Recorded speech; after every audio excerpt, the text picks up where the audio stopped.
معروف تعلیمی scholar, M A English, M A political science, M A educational leadership and management, صوتیاتیات اور لسانیات میں diploma, P G D in English language teaching سمیت متعدد ڈپلومے اور 200 سے زائد سرٹیفکیٹ حاصل کرنے والے ضلع حافظ آباد کے تعلیمی میدان میں منفرد مقام اور ہزاروں طلباء و طالبات کے پسندیدہ ٹیچر، پیشہ ورانہ صلاحیت کے حامل سر محمد عمران حبیب صاحب سے ملنے حافظ آباد پہنچے۔ خوبصورت اور شفیق انداز میں پرتپاک استقبال کیا۔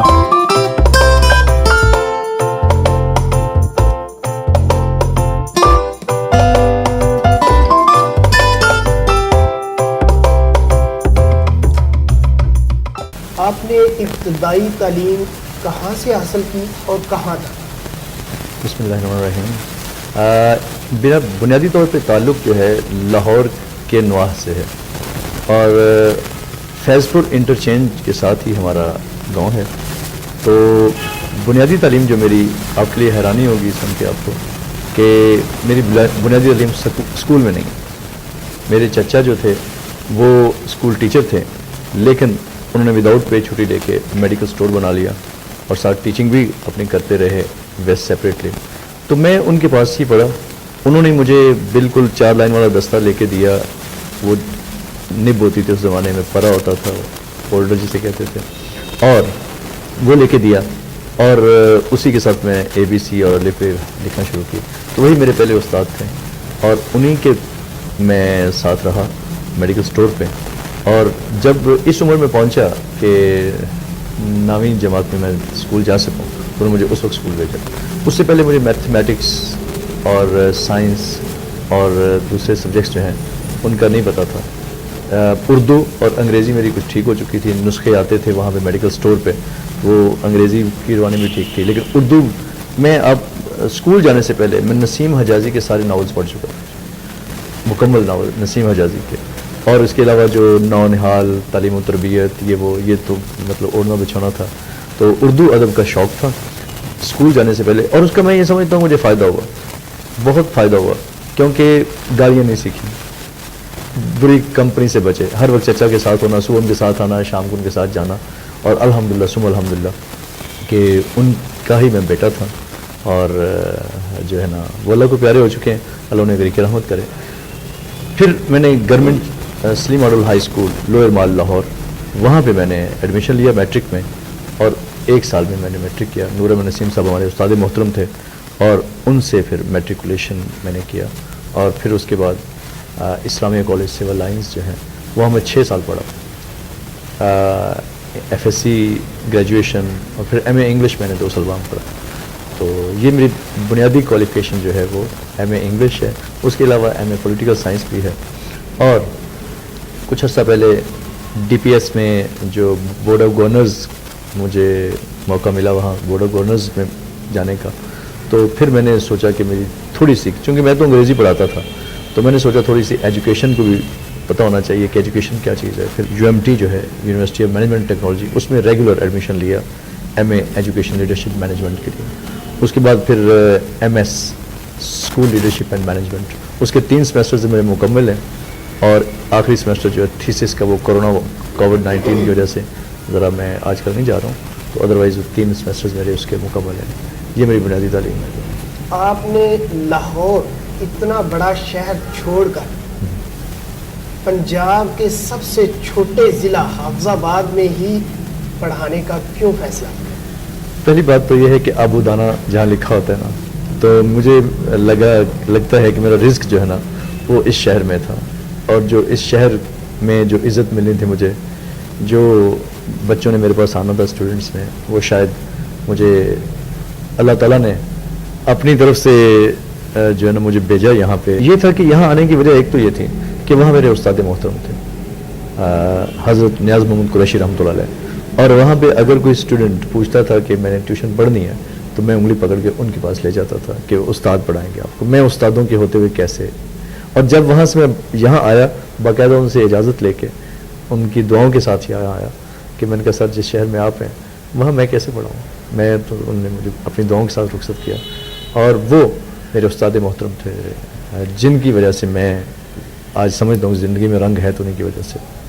زمانہ طالب علمی میں کس استاد سے سب سے زیادہ متاثر ہوئے؟ جی میں سمجھتا ہوں کہ استاد جو ہوتا ہے وہ گرو ہوتا ہے، اور گرو کے بغیر، کسی پیر کے بغیر وہ سیکھا نہیں جاتا. پیر ہی ہوا نا.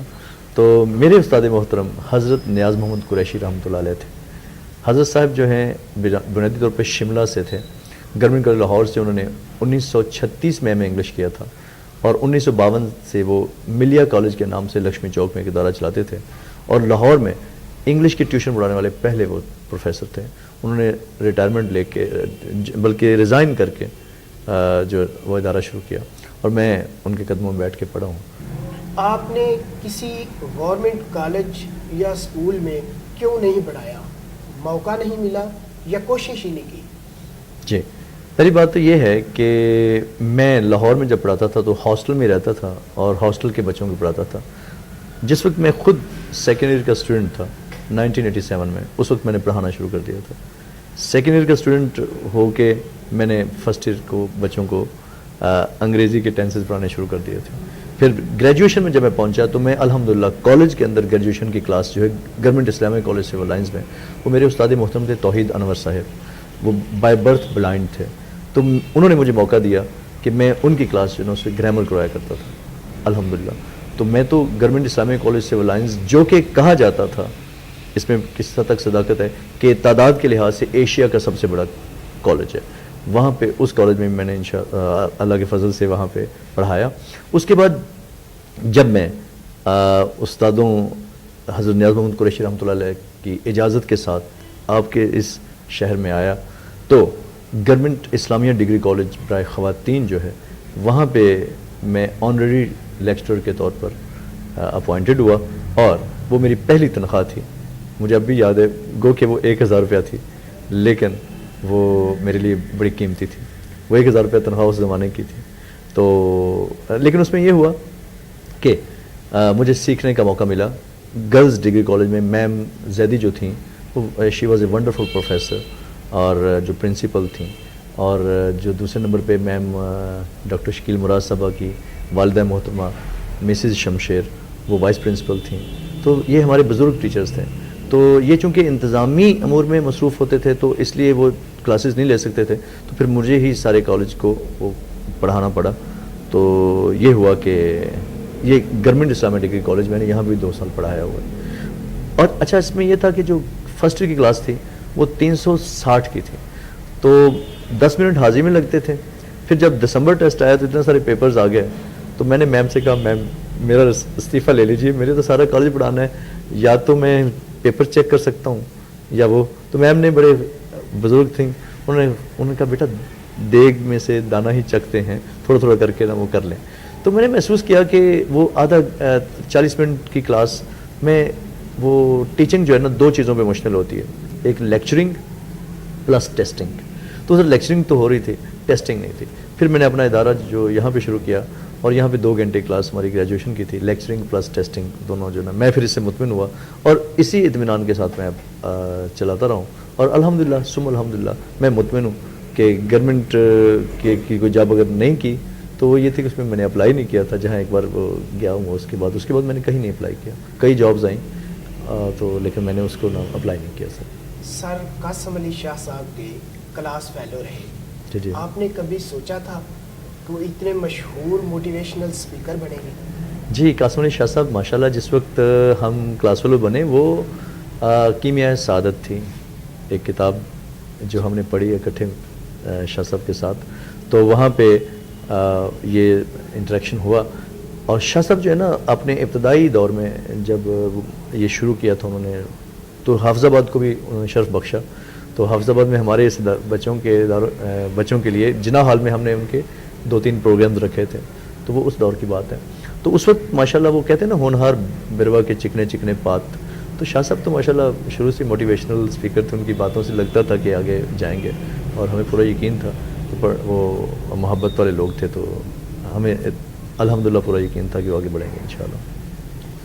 کبھی پاکستان سے باہر مطالعاتی دورہ کرنے کا اتفاق ہوا، اور وہاں سے کیا سیکھا؟ جی سب سے پہلے تو جو میرا پاکستان سے باہر کا دورہ تھا تو اللہ کے گھر کی حاضری تھی، اور میری خوش قسمتی یہ بھی تھی کہ میرا پہلا پڑاؤ مدینے میں تھا، ٹھیک ہے نا جی، اور سحری کا وقت، اور وہ پھر وہ پرفضا جو ہے مدینے کی جب وہاں پہنچے، اور وہاں تو وہ میرے لیے، اور خانہ کعبہ پہ جو پہلی نظر پڑتی ہے وہ تو آپ سمجھتے ہیں کہ ایک مسلمان کا احساس ہے۔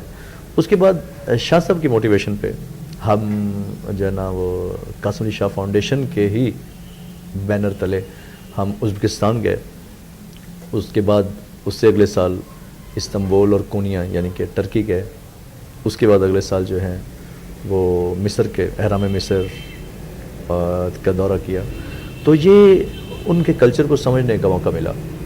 مثلا ازبکستان سے یہ سیکھا کہ صفائی کا معیار جو ہے نا وہ کوئی غریب قوم بھی ہو تو وہ بھی رکھتی ہے، ان کا انداز، وہاں جاتے جاتے جو ہے نا بچے، چھوٹے چھوٹے بچے جو ہیں ایسے دل پہ ہاتھ رکھ کے آپ لوگ جھک کے سلام بولیں گے، ہر بچہ سلام بولے گا، اس کی آنکھوں میں آپ کے لیے محبت ہوگی، چاہت ہوگی، اور بہت پیار کرنے والے لوگ ہیں ازبکستان کے لیے۔ تو وہاں سے ایک یہ سیکھا، ایک چیز میں نے وہاں سے یہ سیکھی کہ ہمارا ٹائم سپین جو ہے نا کام کا وہ ان سے مختلف ہے۔ وہاں پہ ازبکستان میں جو لوگوں کے ملنے کا ٹائم ہے، جو فیملیز کے آپس میں کھانوں کا ٹائم ہے، وہ شام کا نہیں ہوتا، وہ ارلی ان دا مارننگ ہے، ناشتے پہ ملیں گے۔ ڈاکٹر کے پاس جانا ہے نماز کے فجر کے بعد کے ٹائم کے مطابق، اور اگر ڈینٹسٹ کے پاس جانا ہے اسی وقت ہے، وکیل سے ملنا ہے اسی وقت ہے، پھر لوگ اپنے دفتروں میں جاتے ہیں۔ 9 بجے دفتر کا ٹائم ہے، اور اس سے پہلے جو ان کی دعوتیں ہوتی ہیں وہ اس سے پہلے انہوں نے بھگتا لینی ہے، اور شام کو جب آفس سے آتے ہیں اپنی فیملی کو ٹائم دینا، اور یہ آوارہ گردی نہیں کرنی کوئی اس طرح کے ساری رات وہ ہمیں نظر آئیں۔ بالکل وہ ان کا بڑا پرسکون، شام کے بعد مغرب کے بعد وہ ہمیں اس طرح کی صرف ریسٹورنٹس چند کھلے نظر آتے تھے، باقی ساری جو دکانیں شام 7 بجے قریب بند ہو جاتی تھیں۔ تو ایک تو یہ تھا صفائی کا نظام، اور دوسرے نمبر پہ یہ کلچر ان کا یہ تھا۔ پھر اس کے علاوہ استنبول جو ہے ترکی، اس میں بھی آپ پتہ کیا ہے، سفر وسیلہ ظفر کہا گیا ہے، اور فرانسس بیکن جو ہے وہ یہ کہتا ہے کہ he who goes to school, he who goes to travel goes to school, وہ بندہ جو سفر پہ جاتا ہے وہ اصل میں اسکول میں جاتا ہے، سیکھنے جاتا ہے۔ اچھا، وہاں پہ جو استنبول کے لوگ بھی بڑی محبت والے، اور جو ہے نا ان کے ایک کلچر مجھے جو اچھا لگا کہ ان کے گھروں میں یہ ہوتا ہے کہ 3 جوتے ہوتے ہیں ہر بندے کے۔ وہ کیسے کہ آپ جب انٹر ہوتے ہیں نا، گھر سے باہر کا جوتا گھر کے باہر کا ہے، باہر کا جوتا باہر کا ہے، جب آپ دروازہ کھول کے انٹر ہوتے ہیں ساتھ ہی شو ریک پڑا ہوا ہے، اس میں وہ جوتا ہے جو کہ گھر والا ہے، وہ آپ باہر والا جوتا وہیں اتاریں گے جھاڑ کے باہر، اور وہ پہنیں گے اندر والا جوتا ہے، اور اس کے بعد آپ گھر میں اسی جوتے کے ساتھ رہیں گے، باہر والا اندر نہیں لا سکتے۔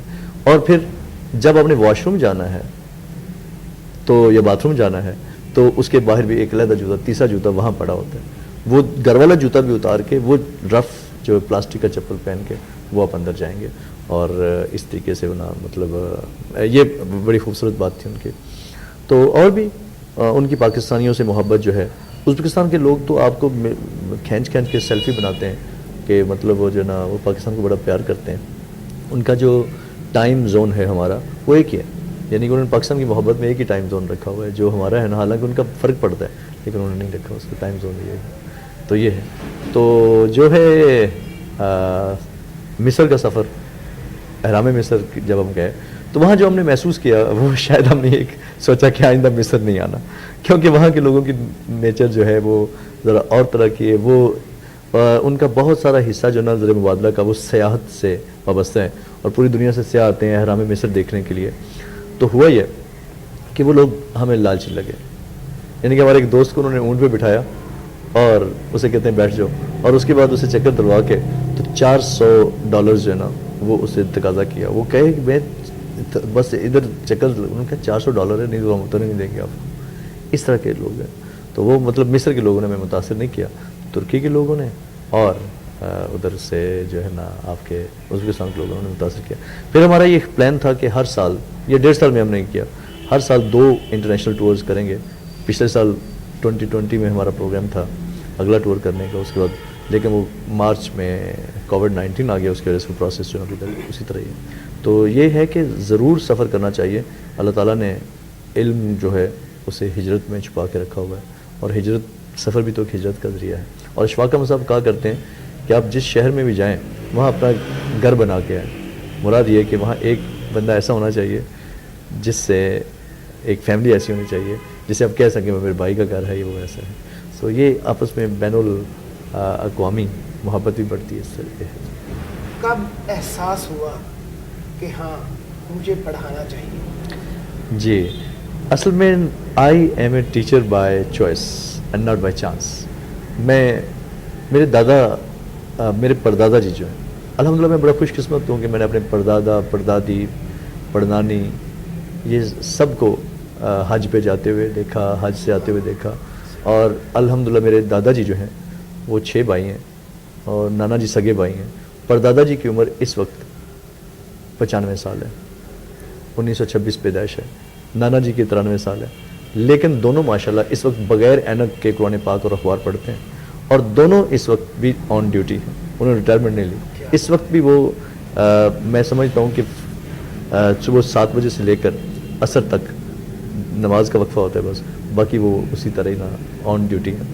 تو وہ خدمت کرتے ہیں. تو میں یہ تھا، میرے پردادا جی جو ہیں وہ ایک امام مسجد بھی تھے، اور وہاں امام مسجد جو ہے وہ پتہ ہے آپ کو مدرس بھی ہوتا ہے. تو میرے تو پردادا جی استاد تھے. ان کے کزن تھے پردادا جی کے، وہ اسکول کے استاد تھے. اور یہ تھا کہ اس علاقے میں مسلمانوں میں یہ واحد استاد تھے. ان کے آگے 6 بیٹے تھے. پردادا جی کے جو کزن تھے ان کے 6 بیٹے تھے، اور ان 6 میں سے 5 سرکاری اسکول ٹیچرز ہیں اب بھی اس وقت. اور تو میرے چچا بھی سرکاری اسکول ٹیچر، میرے اب چھوٹے بھائی جو ہیں وہ بھی سرکاری اسکول ٹیچر ہیں. تو ٹیچر ہونا جو ہے نا وہ میری گٹی میں تھا، اور مجھے اور کوئی پیشہ کبھی سوچا ہی نہیں تھا کہ میں اور جاؤں گا. تو بچپن سے یہ خیال تھا کہ اگر ہوا تو میں انشاءاللہ تعالیٰ ٹیچر بنوں گا. اور الحمدللہ میں سمجھتا ہوں کہ میں زندگی میں اگر مجھے دوبارہ موقع ملے کہ کون سا میں پیشہ اختیار کرنا چاہوں گا تو میرا جواب ایک ہی ہوگا، ٹیچنگ. اس کا لٹمس ٹیسٹ یہ ہوتا ہے کہ آپ جو ہے اگر اپنے پیشے سے مطمئن ہیں کہ دیکھیں کہ اگر منڈے کو، پیر کے روز آپ کو اپنے کام پہ جاتے ہوئے خوشی ہو رہی ہے تو آپ اپنے پیشے سے مطمئن ہیں. اور اگر آپ کو تھوڑا سا کچھ ہو رہا ہے کہ پیر آ گیا تو پھر اس کا مطلب آپ پیشہ اپنا بدل لیں. اور میں تو پیر کا انتظار کرتا ہوں. ٹھیک ہے نا جی؟ کیا آپ کے بارے گمان ہے کہ آپ ہمیشہ باوضو ہو کر پڑھاتے ہیں، اس میں کس حد تک سچائی ہے؟ جی، اصل میں جب میں ہاسٹل میں تھا نا تو میں وہاں پہ ہاسٹل کی مسجد کا مؤذن بھی تھا. اللہ نے یہ بھی سعادت دی کہ وہ میرے جو وہاں کے جو ہاسٹل کے امام مسجد تھے نا وہ میرے اسکول میں اسلامیات کے ٹیچر تھے. قاری اورنگزیب سے ماسیرا سے تھے. تو وہ جو نا انہوں نے پھر میری ڈیوٹی فجر کی، ظہر کی اور عشاء کی، یہ 3 اذانیں اسلامیہ کالج سول لائنس کے کریسنٹ ہاسٹل میں الحمدللہ میں دیا کرتا تھا. باقی جو مغرب اور عصر تھی وہ میں اپنے استادوں کے پاس ہوتا تھا اس وقت، حضرت نیاز محمد قریشی رحمۃ اللہ علیہ کے پاس. تو وہ ادھر پڑھتا تھا. تو وہ یہ ہوتا تھا کہ وہ چونکہ یہ مؤذن ہونے کی وجہ سے پھر عادت یہی تھی کہ جو ہے نا وہ جب پڑھانا شروع کیا تو میں مسجد میں پڑھاتا تھا. یہاں پہ بھی حافظ آباد میں جب میں نے پڑھانا شروع کیا تو سب سے پہلی کلاس میری اس سامنے مبارک مسجد میں ہی ہوئی، جو BSc کی کلاس تھی بوائز کی. تو وہ اس وقت یہ تھا کہ نماز پڑھ کے ادھر پڑھانا شروع کر دینا. اور کالج جب جاتا تھا اس وقت بھی تھا. تو یہ واقعی یہ بات اس زمانے میں سمجھتا ہوں کہ ٹھیک تھی کہ میں بہت عرصہ تک ایسا رہا کہ جس میں میں باوضو ہی پڑھاتا رہوں. اب میں اس لیے گارنٹی نہیں دیتا ہوں اس بات کی، کوشش ہی کرتا ہوں، لیکن وہ باقاعدگی نہیں جو کہ کبھی ہوا کرتی.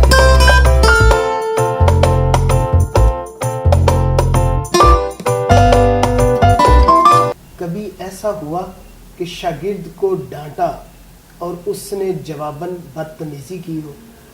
میں اس حوالے سے بڑا خوش قسمت ہوں کہ میں نے باپ کی طرح نہ صرف ڈانٹا بلکہ کبھی کبھار ایسا بھی ہوا کہ جسمانی طور پہ بھی سزا دے دی، لیکن کسی اسٹوڈنٹ نے آج تک جو ہے نا وہ جوابی طور پہ بدتمیزی تو سوچنا بھی نہیں. میں سمجھتا ہوں کہ کوئی اس کے آنکھوں میں ایسا ملال بھی نہیں دیکھا. ہاں یہ ہوا کہ جو ہے نا بعد میں مجھے خود احساس ہوا کہ میں نے ضرور سے زیادہ ڈانٹ دیا ہے یا اسے فزیکل پنشمنٹ دی ہے، لیکن اسٹوڈنٹ کی طرف سے کبھی ایسا نہیں ہوا سر. جب سے پڑھا رہے ہیں اب تک دوران پڑھائی کوئی ایسا واقعہ پیش آیا ہو جو آپ بھول نہ پائے ہو؟ جی بالکل، یہ چونکہ ٹیچنگ تک دنیا ہے تو مجھے یاد ہے کہ بہت پرانی بات ہے، 1999 کی بات ہے. یہ کمرہ تھا، یہی دن تھے جنوری کے، اب تو فروری آ گیا، جنوری کے دن تھے. اور سر بچیوں کا early in the morning time تھا، بچیوں کی کلاس تھی. تو میں نے سوچا کہ سردی بہت ہے، تو میری یہ غلطی تھی کہ میں نے نا ایک انگیٹھی کا اہتمام کیا، کوئلے وغیرہ اس پہ رکھ کے نا، تو میں نے پہلے ہی کر لیا کہ تاکہ ان کی آکسیجن وغیرہ نکل جائے. اور ہوا یہ کہ جب بچیاں آئی ہیں تو میں نے وہ درمیان میں انگیٹھی رکھ دی اور پڑھانا شروع کر دیا. دروازے بند تھے اور یہ ہوا کہ بچیاں تھیں، کمرہ وہ اس میں بھی ہو گیا. اور اس کے بعد کچھ دیر بعد یہ ہوا کہ ایک بچی جو ہے نا، مجھے نہیں پتہ چلا کہ وہ بے ہوش ہو گئی، اور وہ اس کے کوئلے کے اس کی وجہ سے، گیس کی وجہ سے نا اس کے ساتھ یہ واقعہ ہوا. اور میں تو بینگ اے ٹیچر اس میں سمجھتا ہوں کہ میرے لیے ایک تھوڑا سا ٹینشن کا تھا، لیکن اللہ کا بڑا شکر ہوا کہ فوراً ہی وہ ہوش میں، کچھ دیر بعد وہ ہوش میں آ گئی اور ڈاکٹر صاحب آئے. تو وہ میرے لیے بہرحال وہ جو چند لمحے تھے نا وہ بڑے ہی عجیب تھے کہ ایک امانت ہوتی ہے، بیٹی یہاں آئی تھی تو وہ مطلب بے ہوش ہو گئی. یہ میں سمجھتا ہوں کہ یہ بات. فنون لطیفہ سے کس حد تک شغف ہے؟ جی، فنون لطیفہ جو ہیں وہ تو سر زندگی ہیں، اور میں سمجھتا ہوں کہ بعض لوگ کہتے ہوں گے کہ جو وقت کا ضیاع ہے، لیکن میں چونکہ انگلش کا استاد ہوں، انگریزی ادب کا استاد ہوں، تو ادب میں بھی جو ہے نا ادب تبھی آتا ہے اگر اس طرح کی چیزیں جو ہے نا وہ ان کے ساتھ شغف ہو. اور اس میں یہ کہ قرآن پاک کی تلاوت جو ہے وہ بھی کسی موسیقی سے کم نہیں، اگر کسی آپ کے اچھے قاری صاحب نے کی. مجھے یاد ہے کہ 24 اگست 2008 کو میں آپ کے گاؤں میں کالے کی میں وہ جو ایک قرات کانفرنس ہوئی تھی بین الاقوامی، مصر سے قراش حضرات تشریف لائے تھے، حافظ شوکت صاحب نے کروائی تھی. تو میں وہاں پہ مجھے سعادت ملی وہاں پہ جانے کی. سمجھتا ہوں کہ وہ زندگی ہے، یہ اس کے بغیر گزارا نہیں. بہترین استاد کو کیسا ہونا چاہیے؟ میرے فادر ان لا حبیب اللہ یاسر صاحب جو ہے نا، ایک بار وہ کہنے لگے کہ ایک استاد میں 3 خوبیاں ہونی چاہیے. پہلی کردار، دوسری گفتار، اور تیسرا علم. کردار سے مراد تو آپ سمجھتے ہیں اس کا کیریکٹر، اور گفتار سے مراد میتھڈ آف ٹیچنگ ہے، اور علم جو ہے the knowledge of the subject, جس سبجیکٹ میں وہ پڑھا رہا ہے اس سبجیکٹ پہ اس پہ عبور ہونا چاہیے. یہ 3 چیزیں اگر کسی بھی استاد میں ہوتی ہیں تو وہ ایک اچھا استاد ہے. اگر آپ مجھ سے پوچھتے ہیں کہ میری کون سی خوبی ہے جو میں اپنے آپ میں سمجھتا ہوں، تو وہ ایک ہی ہے، سنسیریٹی، کہ خلوص. میں الحمدللہ اپنے اسٹوڈنٹس کے ساتھ مخلص ہوں.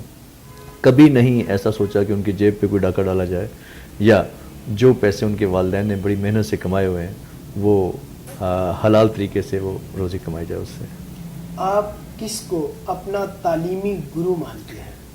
حضرت نیاز محمد قریشی رحمۃ اللہ علیہ، جو سر لاہور سے ملیہ کالج لاہور میں وہ پڑھاتے تھے، لیکن بیسیکلی وہ گورنمنٹ کالج لاہور کے تعلیم یافتہ تھے، اور انہوں نے مجھے اپنا چوتھا بیٹا بنایا ہوا تھا. اور وہ ان کے الفاظ تھے کہ اللہ سے ان کی دعا تھی کہ جب وہ دنیا سے جاتے، تشریف لے جاتے، تو 4 بیٹے ہوتے ان کے، جو چاروں ایٹ اے ٹائم جو نا وہ کندھے دیتے. 3 بیٹے ان کے آلریڈی تھے، چوتھا الحمدللہ وہ پھر مجھے انہوں نے بنایا تھا، تو ہم چاروں نے وہ پھر نا اس کے. پسندیدہ رائٹر کون ہے؟ پسندیدہ رائٹر جو ہے انگریزی کے حوالے سے مختلف جواب ہوگا، اردو کے حوالے سے مختلف ہے.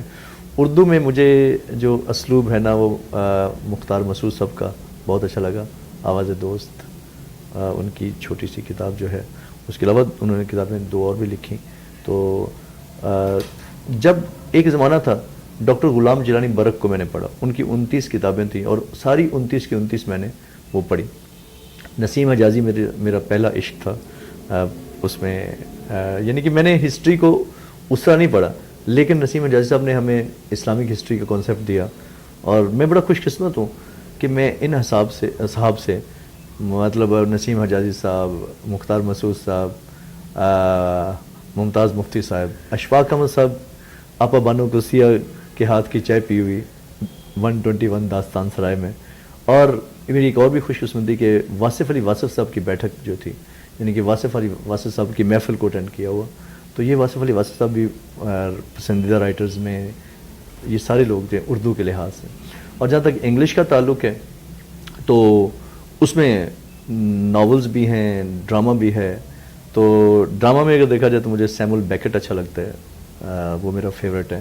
شیکسپیئر بھی, ہیملیٹ بہت اچھا اس کا ہے پلے, اور بھی بہت سارے ہیں. تو مختلف ہیں یہ سب. پسندیدہ کتاب کون سی ہے جو اب تک آپ نے بار بار پڑھی ہو؟ جی جو ہے نا زندگی چودھری افضل حق صاحب کی, یہ وہ کتاب تھی جو میں نے ایک بار پڑھی, پھر دوسری بار پڑھی, پھر کئی سال بعد تیسری بار پڑھی. اور میں یہ کہتا ہوں کہ ری ریڈ یور فیوریٹ بک, اپنی پسندیدہ بک جو ہے نا وہ ضرور پڑھا کریں. تو زندگی کسی زمانے میں مجھے بڑا انسپائر کرتی تھی.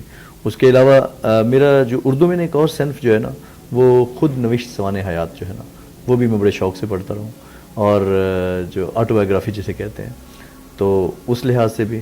لیکن بہر میں زندگی کو پہلا نام دوں گا. پڑھا کر اچھے ریزلٹس لینے کے لیے اساتذہ کو کن چیزوں کی ضرورت ہے؟ سر دیکھیے جو ہے نا ٹیچنگ, میں نے پہلے بھی بتایا کہ لیکچرنگ پلس ٹیسٹنگ.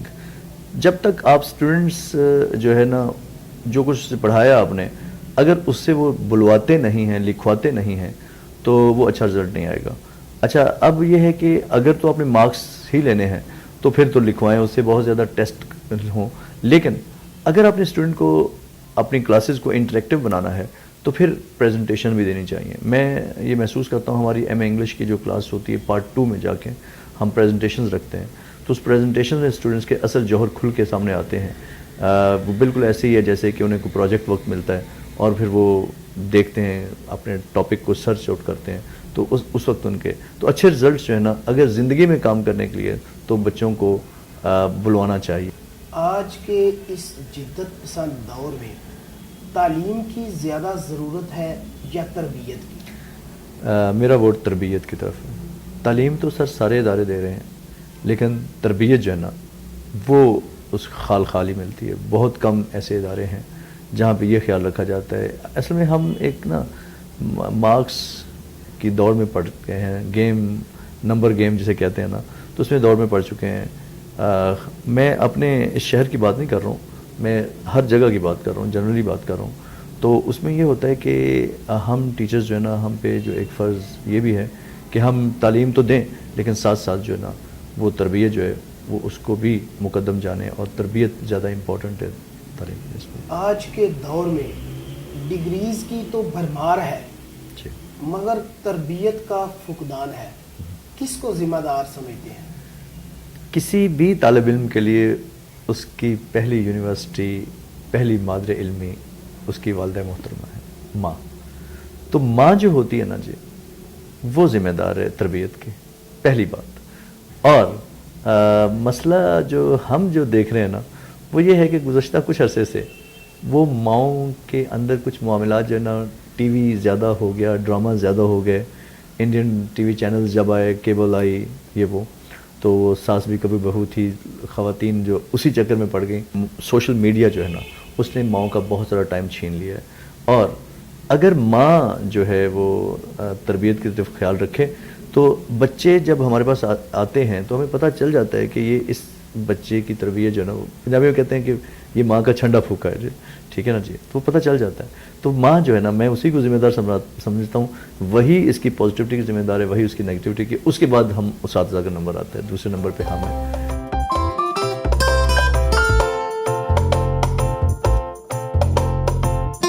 گوجرانوالہ میں آکسفورڈ یونیورسٹی انگلینڈ کی طرف سے پاکستان میں ٹیچر ٹریننگ پر سرٹیفکیٹ حاصل کرنے والے پہلے ایجوکیشنسٹ, باکمال آبزرور اور بہترین ٹرینر محترم جناب شیخ نجم الاسلام صاحب سے ملنے پہنچے.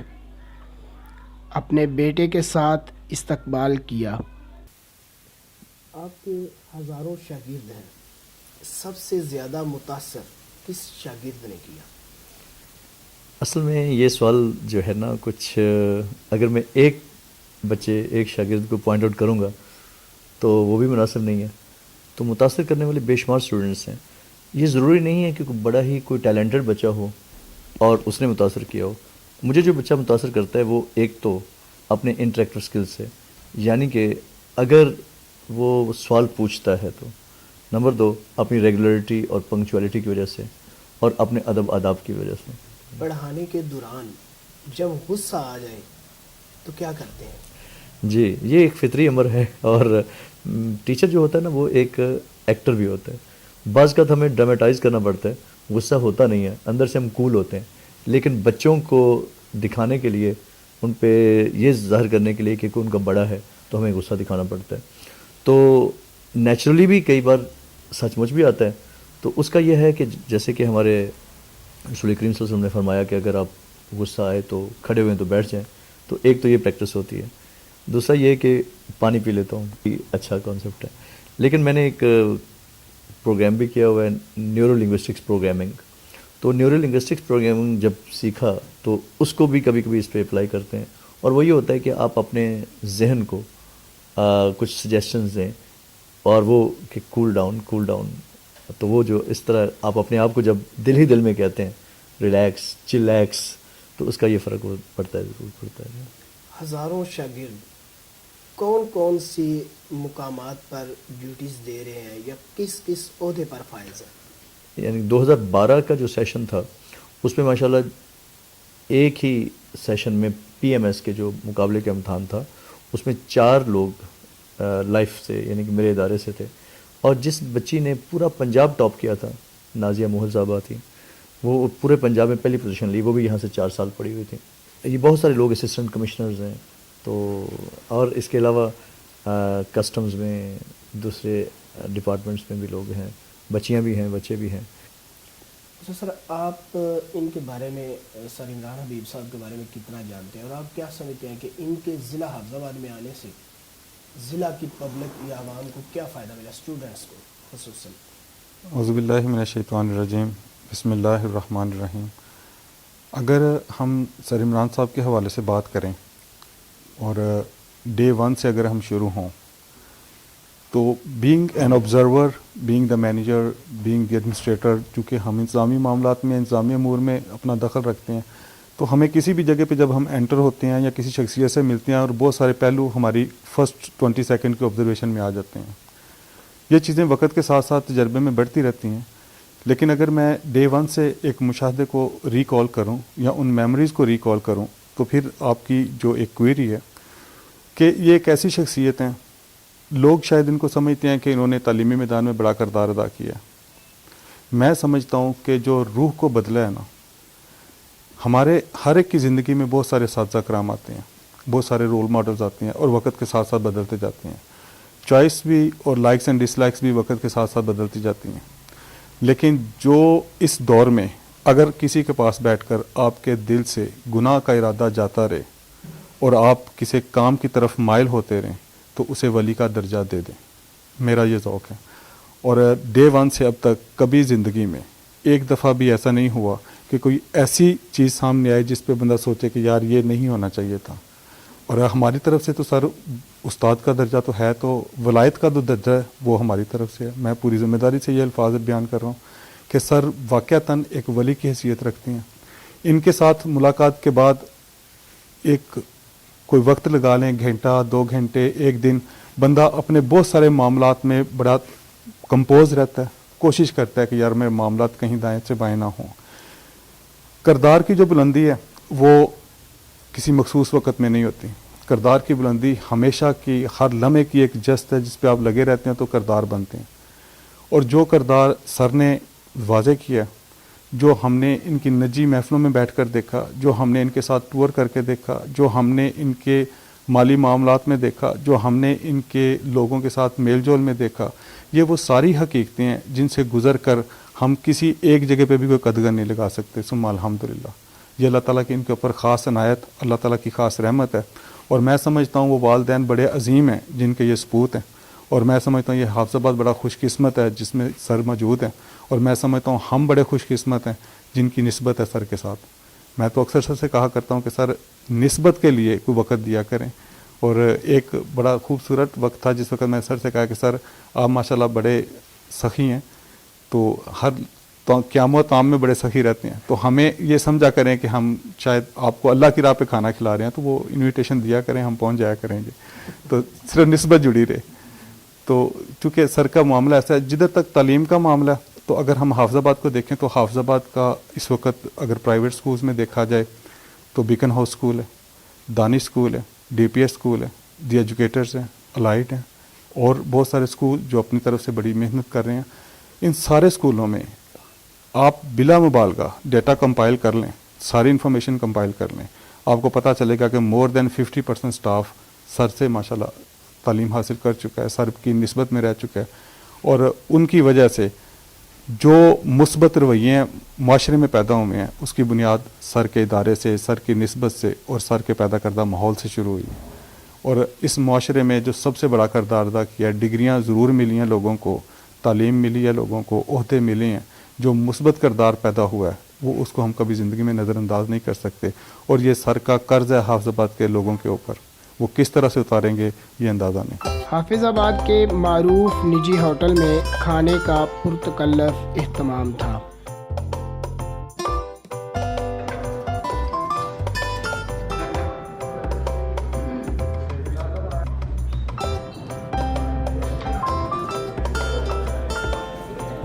کھانے سے لطف اندوز ہونے کے ساتھ ساتھ سیر حاصل گفتگو بھی ہوتی رہی.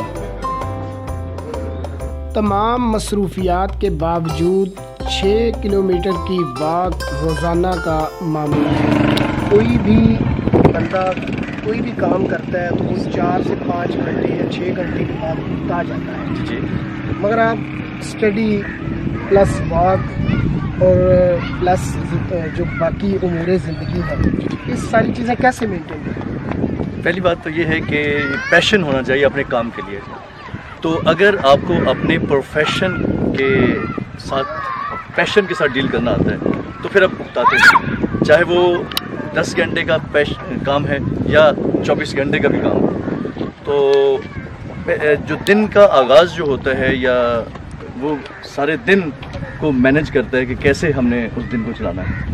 تو الحمدللہ میں بھرپور کوشش کرتا ہوں کہ روزانہ 1 گھنٹہ جو اپنی واک کو دوں، اور 1 گھنٹے میں 6 کلومیٹر جو میں واک کرتا ہوں. اور اسی دوران کچھ سوچیں بھی آتی ہیں جو کہ آگے اپنے ادارے کے حوالے سے یا اپنے ٹیچنگز کے حوالے سے اسے بھی بوسٹ اپ کرنا ہوتا ہے. تو یہ ہے کہ پلاننگ جو ہے نا پورے دن کی، وہ صبح سویرے آغاز ہو جاتا ہے اور وہ پلاننگ کارآمد رہتی ہے سارے دن.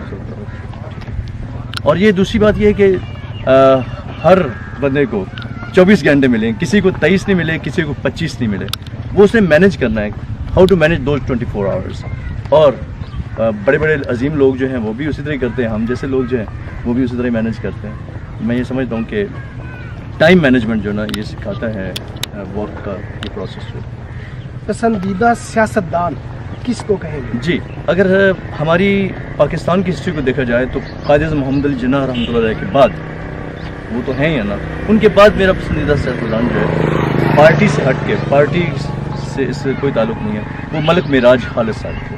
اور ملک معراج خالد صاحب کی زندگی جو ہے وہ ایک زبردست ہمارے لیے نمونہ ہے کہ کس طرح ایک بندہ گراس روٹ لیول سے پرائم منسٹر تک پہنچا، اور ایمانداری کے ساتھ.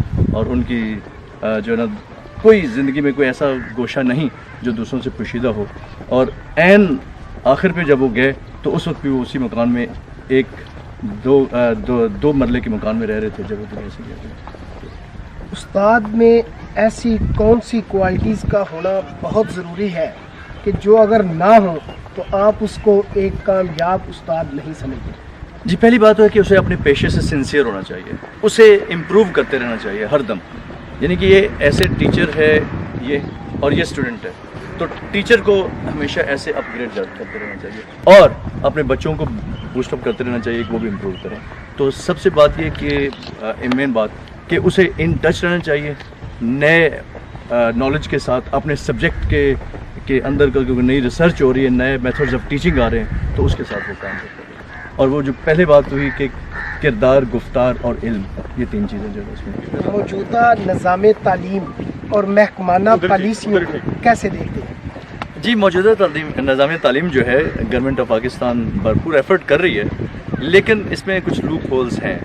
مثلاً یہ جو ون بک کرکولم جو ہے وہ ٹھیک ہے، لیکن اس میں یہ ہے کہ جب تک آپ ٹریننگ نہیں دیں گے اپنے ٹیچرز کو اس لیول کی جو انٹرنیشنل لیول کی ہے، تو وہ میں سمجھتا ہوں کہ وہ بہت سارے اسکولز میں وہ فلاپ ہونے کے بھی چانس ہیں. اور دوسری بات یہ ہے کہ اساتذہ جو ہیں، ٹیچرز ہیں، انہیں ہر دم جو ہے نا گورنمنٹ کو چاہیے کہ ٹریننگز دیں، ٹریننگ انہیں دینی چاہیے. جب تک ٹریننگ دیتے رہیں گے نا انشاءاللہ بہتر ہوگا. تو اس میں ایک تو اساتذہ کی ٹریننگ اور دوسرے نمبر پہ پروفیشنل ایڈوانسمنٹ کے لیے گورنمنٹ کو نا بجٹ میں رقم بڑھانی چاہیے. اگر آپ کو ایک دن کے لیے وزیر تعلیم بننے کا موقع ملے تو آپ سب سے پہلے کیا کریں گے؟ جہاں تک ریشنلی دیکھا جائے تو ایک دن کے وزیر تعلیم نے کیا کرنا ہے، وہ تو ممکن نہیں ہے کہ وہ سارے سسٹم کو چینج کر سکے. لیکن اگر ایک پالیسی مجھے پوچھا جائے مجھ سے کہ کون سی پالیسی کو چینج کروں گا، تو میں یہ سمجھتا ہوں کہ گراس روٹ لیول پہ جو اسکولز ہیں نا، ان کے سربراہان جو ہے نا، ان کو انتہائی اعلیٰ تربیت والے سربراہان جو ہیں جن میں کچھ کرنے کا جذبہ ہو، یعنی کہ تمام اسکول کے ہیڈ ماسٹرز جو ہیں اور پرنسپل جو ہیں وہ ایسے ہوں گے جو کہ انگریزی میں کہتے ہیں لائیو وائر، کہ جیسے برق بھری ہوئی ان میں، اور کچھ نہ کچھ کرنے کا جذبہ ہو. وہ لیڈ بھی کر سکتے ہیں، اچھے لیڈرز بھی ہوں اور اچھے مینیجرز بھی ہوں، اور وہ ایک ویژن دیں. مشن اسٹیٹمنٹ ان کی ہونی چاہیے. کوئی ایک جملہ جو آپ کی پوری زندگی کا مجموعہ ہو، جو آپ موجودہ دور میں نصیحت کرنا چاہیں؟ جی، نوجوان نسل جو ہے اس کے لیے میری ایک جملہ ہی ہے کہ وہ استادوں سے سنا ہمیشہ سنتے رہیں، با ادب با نصیب، بے ادب بے نصیب. تو با ادب ہو جائیے، اور وہ ادب اس وقت ہی ہوتا ہے جب آپ کی تربیت پیچھے سے ٹھیک ہو، اور اس کے علاوہ آپ ادب پڑھیں. ادب کو پڑھنا بھی چاہیے، لٹریچر کو پڑھنا بھی چاہیے.